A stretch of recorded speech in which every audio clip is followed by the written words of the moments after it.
Last week, Marvel Studios premiered the new trailer for Thunderbolts. Now, before we talk about that trailer, keep in mind that the Thunderbolts are a long-standing team in Marvel Comics lore. They initially debuted as a group of supervillains posing as superheroes, and have since been softly relaunched as the brand's equivalent to the Suicide Squad, a team of villains and anti-heroes who do dirty work that conventional superheroes won't handle. What, we some kind of Thunderbolts? So, with all of that in mind, it was perhaps a bit strange that the trailer starts like this. You feel fulfilled? Yeah, so full. So filled. Obviously, there's a joke in this, juxtaposing this existential ennui against the explosions and fight sequences that we take for granted in a superhero blockbuster.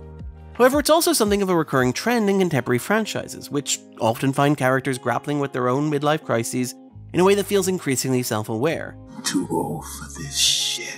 So, this week we're going to talk about that. Why so much modern pop culture seems to be working through an existential crisis, why these tales of fantastical heroes seem fixated on mundane woes.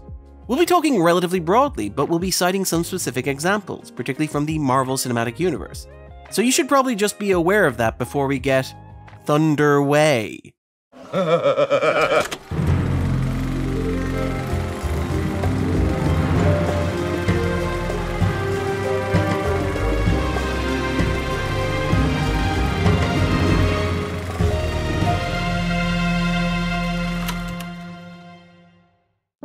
Now, obviously, we have yet to see Thunderbolts.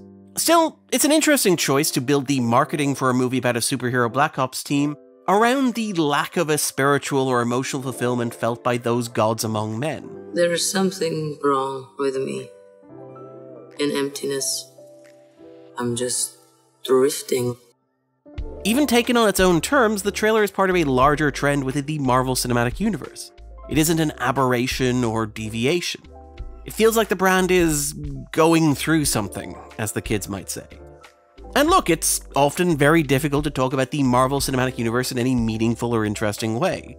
As the most successful film franchise in the history of Hollywood, it has been discussed and dissected to death.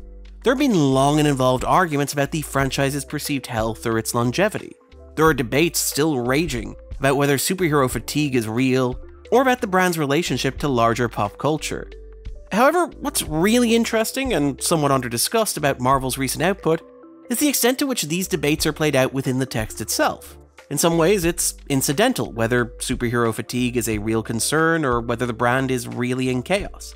Watching these films and these shows, there's a sense in which these arguments don't just take place around this media, but have been folded into the text of the shows and movies themselves. I possess the most advanced entertainment algorithm in the world, and it produces near-perfect products. Near perfect? Some are better than others, but I leave that debate up to the internet. In film criticism, there's a theory known as auteurism, which tends to treat films as authored texts, reflecting the perspective of a strong creative voice, most often the director. The modern franchise blockbuster machine doesn't quite work like that. It is in some ways closer to the classic Hollywood system, where the director is treated as a hired gun or a line manager, what those in the business might call a shooter. The director's job is simply to deliver the film on time and to specification. In this context, it's fair to ask who is the author of such films. The default assumption might be to point to the producer who oversees such projects. In the case of Marvel, it's Marvel Studios president Kevin Feige. There might be some truth to that, as Marvel's director Nia DaCosta told Vanity Fair, it's a Kevin Feige production, it's his movie. This again harks back to the production mechanics of classic Hollywood. Film critic Roger Ebert, among others, has argued that the real auteur of Gone with the Wind was not credited director Victor Fleming, but producer and studio head David O. Selznick. However, it's also possible to imagine these projects don't really have authors in the traditional sense. For years, for example, Marvel refused to appoint showrunners to oversee their streaming series, as tended to be the way that television was normally produced, instead appointing head writers and head directors to conjure these projects into being.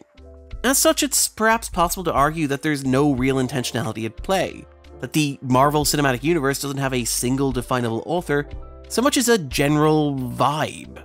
And that general vibe is interesting, because there have been strong recurring thematic trends in Marvel projects over the past 5 years, that almost seem articulated by the fictional universe itself. In particular, the MCU seems to be working through a midlife crisis, particularly in the wake of Endgame. These projects, in what was known as Phase 4, were often the stories of gods, or of characters with the power of gods, contemplating, what now?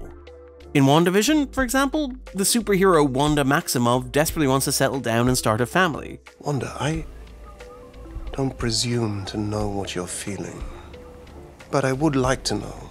In Multiverse of Madness, Sorcerer Supreme Stephen Strange finds himself thinking about Christine, the one who got away.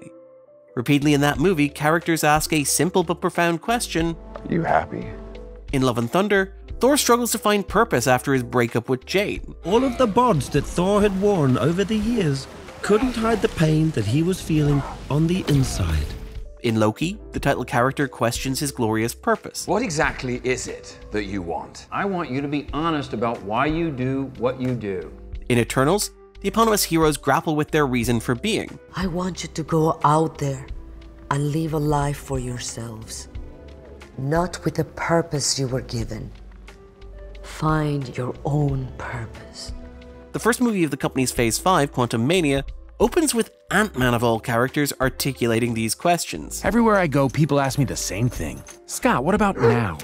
What's next? Where does the ride take you? These are broader and more abstract questions than the traditional stakes of a classic superhero movie. And arguably one of the big issues with many of these projects is the strain that comes from trying to integrate these existential queries into traditional 3-act structures, loaded with witty banter and culminating in a climactic color-coded blast battle.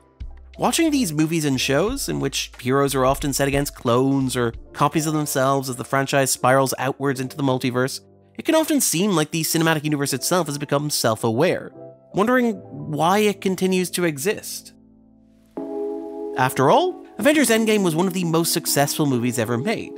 It was, at time of release, the highest grossing movie of all time, unadjusted for inflation. It earned critical raves. It was the crown jewel in Disney's 2019, the best year that any major studio had ever had financially speaking. In the plot of the movie itself, the heroes vanquish the villain Thanos, named for Thanatos, the very concept of death. It makes perfect sense that Endgame was followed by a run of projects asking, what comes next? You could argue that the Marvel Cinematic Universe should have ended with Endgame, but the simple demands of capitalism meant that it had to keep going. However, the somewhat more mixed critical and commercial reception to Phase 4 seemed to colour the way that Phase 5 expanded on those themes.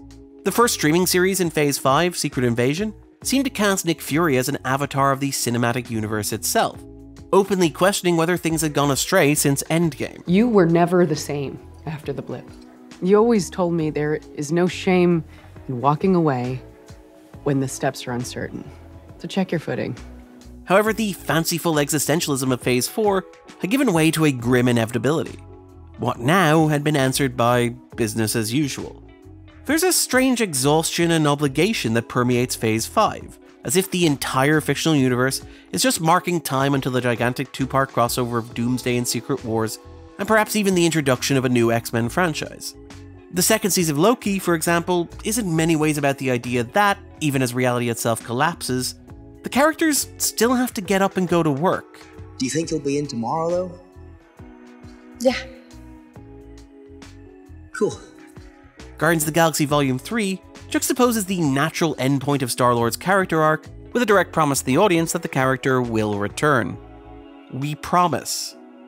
Deadpool and Wolverine finds Deadpool working his daily and unfulfilling grind as a car salesman, and also contains multiple jokes about how Hugh Jackman will be stuck playing Wolverine until he's 90. I have a feeling your work is only just getting started. Till you're 90. And sure, these are jokes, but it's interesting that these are the recurring preoccupations for contemporary pop culture, in which even these superheroes and cultural icons are caught in a paradoxical tug-of-war between competing senses of existential rudderlessness and contractual obligation. To be fair, although this theme is particularly pronounced in recent Marvel Studios projects, it is common in a lot of modern franchises. Over in the recent DCU movies, for example, there's a recurring emphasis on the idea of superheroism as a sort of grind. In the opening monologue of Aquaman and the Lost Kingdom, the title character frames his life in the most mundane manner imaginable. I'm up at the crack of dawn because on top of getting married and having a kid, I finally got a job. That's right, I'm the king of frickin' Atlantis.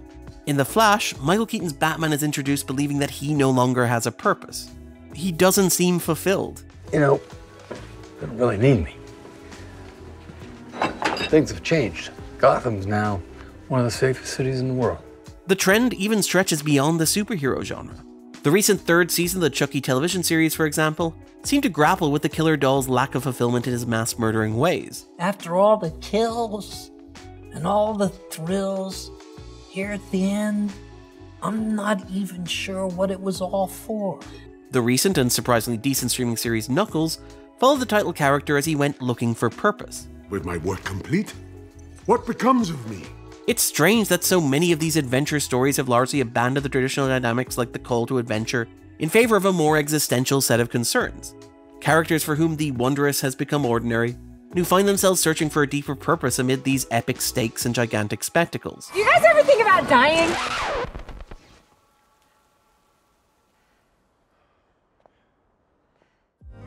There are any number of possible reasons for this.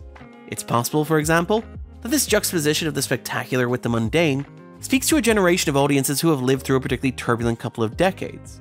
Compared to the relative and perceived peace and prosperity of the 1990s, the 21st century has arguably been one once-in-a-generation event after another, and so perhaps these stories resonate with an audience trying to live ordinary lives in what can feel like extraordinary times.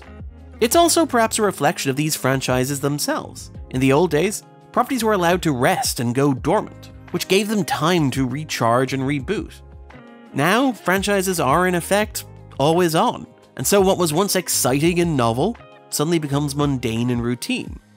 Given the amount of material that these franchises have to produce continuously, it's no wonder that they can feel like an obligation without a clear sense of purpose or direction. If nothing else, maybe these franchises are having midlife crises because more of them are running long enough to reach midlife.